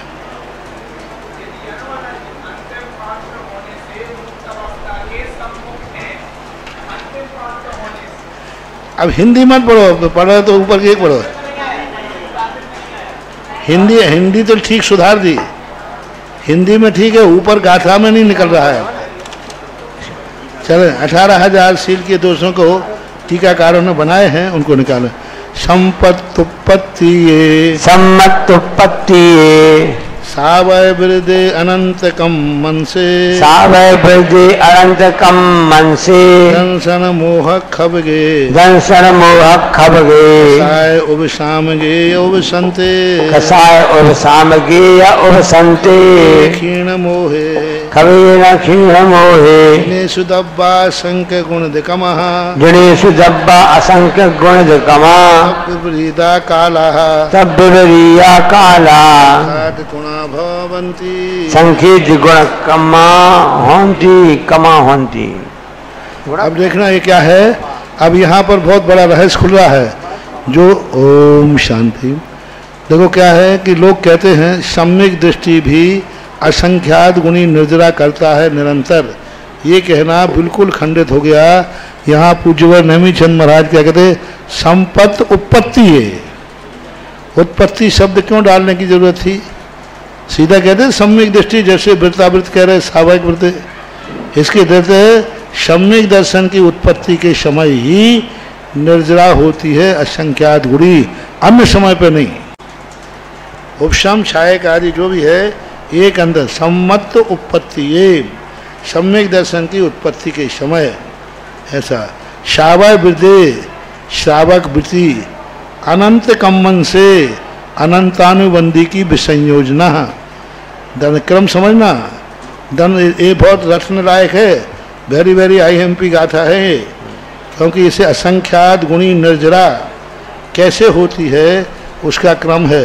सम्यक दर्शन की उत्पत्ति के समय वृत्ति श्रावक अनंत कम्मन से अनंत अनुबंधी की विसंयोजना, दंसन मोह खबगे, दंसन मोहन की छपना, कषाय उपशामगे, जब कषाय को उपशामित करता है, उपशम श्रेणी में जो 8वां 9वें गुणस्थान है, उपशंते 11वें गुणस्थान, खबगे 11वें गुणस्थान की जो निर्जरा है छपक श्रेणी वाला 8वें गुणस्थान में करता है।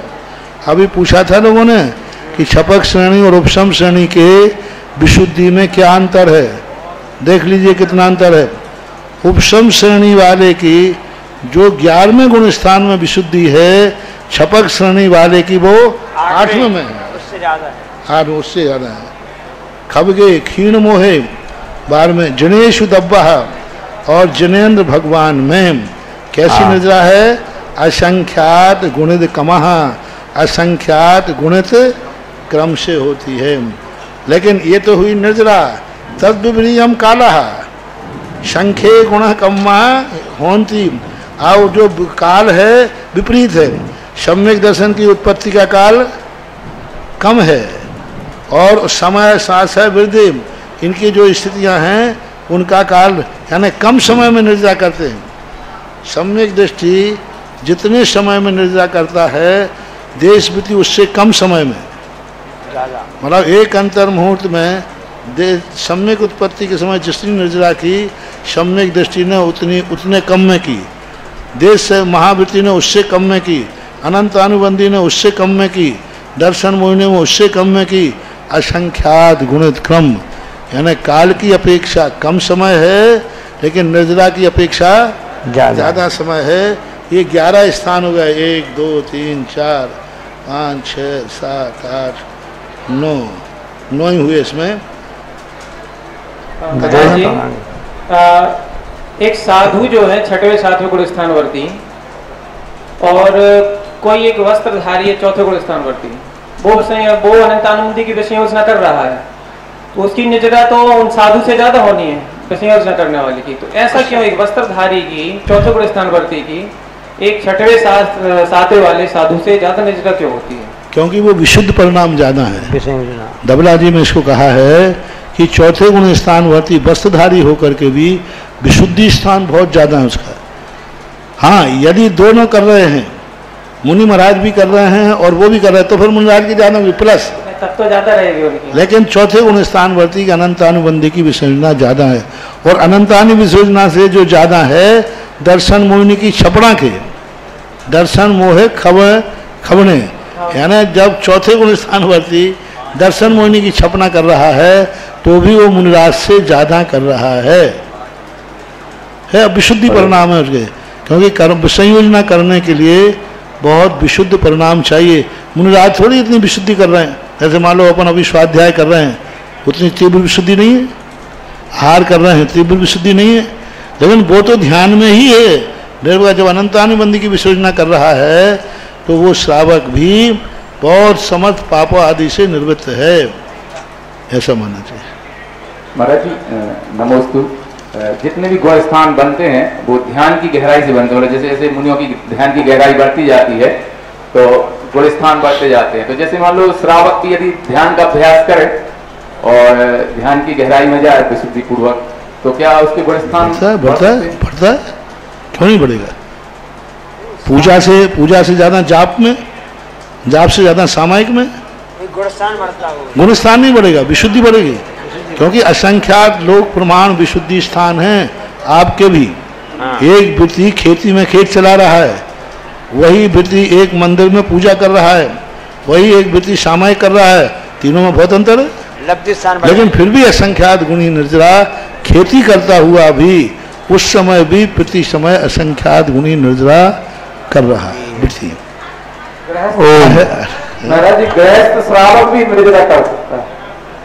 प्रतिमाधारी है तो, गृहस्थ नहीं कर सकता। प्रतिमाधारी है तो कह दिया ना, गृहस्थ प्रतिमाधारी तुम्ही तो है, 3 गाथा ले लो, एक अधिकार पूरा हो जाएगा। अट्टभे कम्म बेला, अट्टभे कम्म बेला, सीधा भूदा निरंजना निच्चा, सीधी भूदा निरंजना निच्चा, गुणाकद किच्चा, अट्ट गुणाकद किच्चा, गणिवासनो सिद्धा, गणिवासनो सिद्धा। सिद्ध भगवान कैसे हैं? अट्टभे कम्म बेला, 8 प्रकार के कर्मों से विकल यानी रहित हैं। सीधी भूता, शीतिभूत हैं, शीतिभूत का अर्थ है प्राप्त कर लिया। निरंजन है, नित्य हैं, 8 गुणों से संपन्न हैं, कृतकृत हैं, लोय गणिवासनो, लोक के अग्रभाग में सिद्ध हैं। अब ये सिद्ध भगवान के इतने विशेषण क्यों दिए? अरे सिद्ध सिद्ध हो गए, लेकिन विशेषण कभी कभी खंडन के लिए दिए जाते हैं। हाँ, अन्य मतों में क्या है? कर्मों से रहित हैं। वो ये कहते हैं कर्म उनके कोई होते ही नहीं हैं और कर्म से उनका कोई मतलब ही नहीं है। तो आचार्य कहते नहीं, सदाशिव नाम का वो कहते हैं आत्मा सदाशिव है, सदाशिव है भगवान का आत्मा हमेशा, वो कभी कर्मों से लिप्त हुई नहीं, तो मुक्तों से क्या करना? जैसे अपने कंजाई श्लोक मानते ना, आत्मा त्रिकालिक शुद्ध है, ऐसे कर्म सब ऊपर ऊपर से हैं, ये राग देश सब ऊपर ऊपर के हैं। जैसे गाय के गले में रस्सी, गाय के गले में रस्सी होती है ना, हाँ। कैसी होती है? रस्सी से रस्सी बंधी है, गाय का गला फ्री है। ऐसे ही कर्मों से कर्म बंधा है, आत्मा फ्री है। ऐसा नहीं है, ये संयोग संबंध है। हमारे यहाँ संश्लेष संबंध है, दूध में पानी, अन्योन्य प्रवेशानुप्रवेशा। कर्म और आत्मा के प्रदेश एक में एक मिले हैं, जैसे पेय और दो पानी, है ना, दोनों दूध और जल जैसे मिलते हैं ऐसे मिले हुए मानते हैं। शंखो जो शांखमती है, उससे क्या? सीधीभूता, सीधीभूता यानी उन्होंने सिद्धि प्राप्त की है। शांखमती कहता है नहीं, आत्मा त्रिकालिक शुद्ध है, टंकोत्कीर्ण है, उसमें कोई परिवर्तन नहीं। निरंजन मक्कड़ी गौशालक, मक्कड़ी गौरक कहता है कि भगवान पुनः आकर के रागी देशी होते हैं। पहले जाकर के तो हो जाएंगे निरंजन और फिर बाद में आकर के रागी देशी होते हैं। निश्चय बुद्ध की अपेक्षा कहा, बुद्ध क्या मानता है? क्षणिक, तो अपन ने क्या कहा? नित्य है, बुद्ध का खंडन है। फिर क्या है? वैशेषिक, 8 गुण गुणहीन होते हैं। वैशेषिक कहता है गुणों की मुक्ति का नाम ही मोक्ष है। वो ये मानते हैं प्रदीप निर्माणवत, जितने ये गुण हैं ज्ञान दर्शन गुण, इन सब से रहित हो जाने का नाम मुक्ति है। तो हमारे यहाँ का नहीं, मुक्ति में भी 8 गुण पाए जाते हैं। फिर क्या कहा? ईश्वर किदकिच्चा, ईश्वर यानी ईश्वर, ईश्वर सदा हमेशा उनको काम ही काम लगा रहता है, उनको ये बनाना वो बनाना। भगवान क्या करता रहता है? मतलब उनको बहुत कार्य हैं, कहूँ 24 घंटे व्यस्त रहते हैं ईश्वर, सृष्टि का निर्माण करना, मिटाना, बनाना। तो हमारे यहाँ कहते नहीं, भगवान कृतकृत्य, उनको अब कोई भी कार्य करना शेष नहीं है। तो ईश्वरवादी का खंडन है, क्योंकि ईश्वरवादी कहता है इस सृष्टि के कर्ता ईश्वर हैं। शिविर भी लगाते होंगे, उनके अनुसार शिविर लगाते होंगे, भगवान शिविर लगाते होंगे, क्या बोलते हैं? मंडली, मंडली, मंडली दर्शन यानी कैसा है? मंडली दर्शन के लिए क्या कह रहे हैं? लोग वासना। मंडली दर्शन क्या कहते हैं? सदागति, इनका दूसरा नाम है। एक सदाशिव है और एक सदागति नाम का है। यहाँ नंबर दूसरा दे दिया, मंडली दर्शन दे दिया, लेकिन इनका न्याय साथ में सदागति। भगवान चलते जा रहा है, अभी चल रहे हैं, कहीं रुके नहीं हैं, चलते जा रहा है, चलते जा रहा है, अनादि अनंत काल से चलते जा रहे। सदागति, मंडली दर्शन। सदागति से क्या कह दिया? नहीं, भगवान चल नहीं रहे हैं, लोक के अग्रभाग में स्थित कर रहे हैं, ऐसा सिद्ध। वो फिर क्या है? विदूषणार्थम कृतम एतद, इनका यानी जो ऐसा मानने वाला का पढ़नी है। सदशिव शंको मक्कड़ी, सदशिव शंको मक्कड़ी, बुद्धो ने आयु ये बेशेषी, बुद्धो ने आयु ये बेशेषी, ईश्वर मंडली दंसन, ईश्वर मंडली दंसन, विषुणट्ठम कयम एदम, विषुणट्ठम कयम एदम। जो दूषण है, इन दूषणों को नष्ट करने के लिए यह गाथा, ये विशेषण सिद्धों के दिए गए, अच्छी तरह रट लेना चाहिए। ये जो लक्षण सिद्ध भगवान के दिए हैं, ये अन्य दोषों को निराकरण के लिए हैं। इत्तलम ओ बोधि समाधि परिणाम सिद्धि सात्मोपलब्धि सिर सौख्य सिद्धि चिंता मणि चिंतित वस्तु दान तामंद मानस ममास्तु देवी।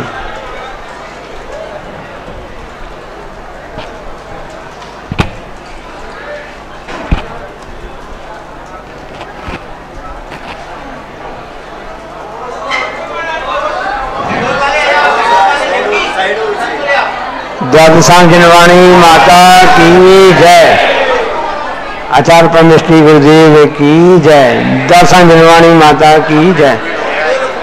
यही कर लो, फिर कमरे में दिक्कत हो जाएगी।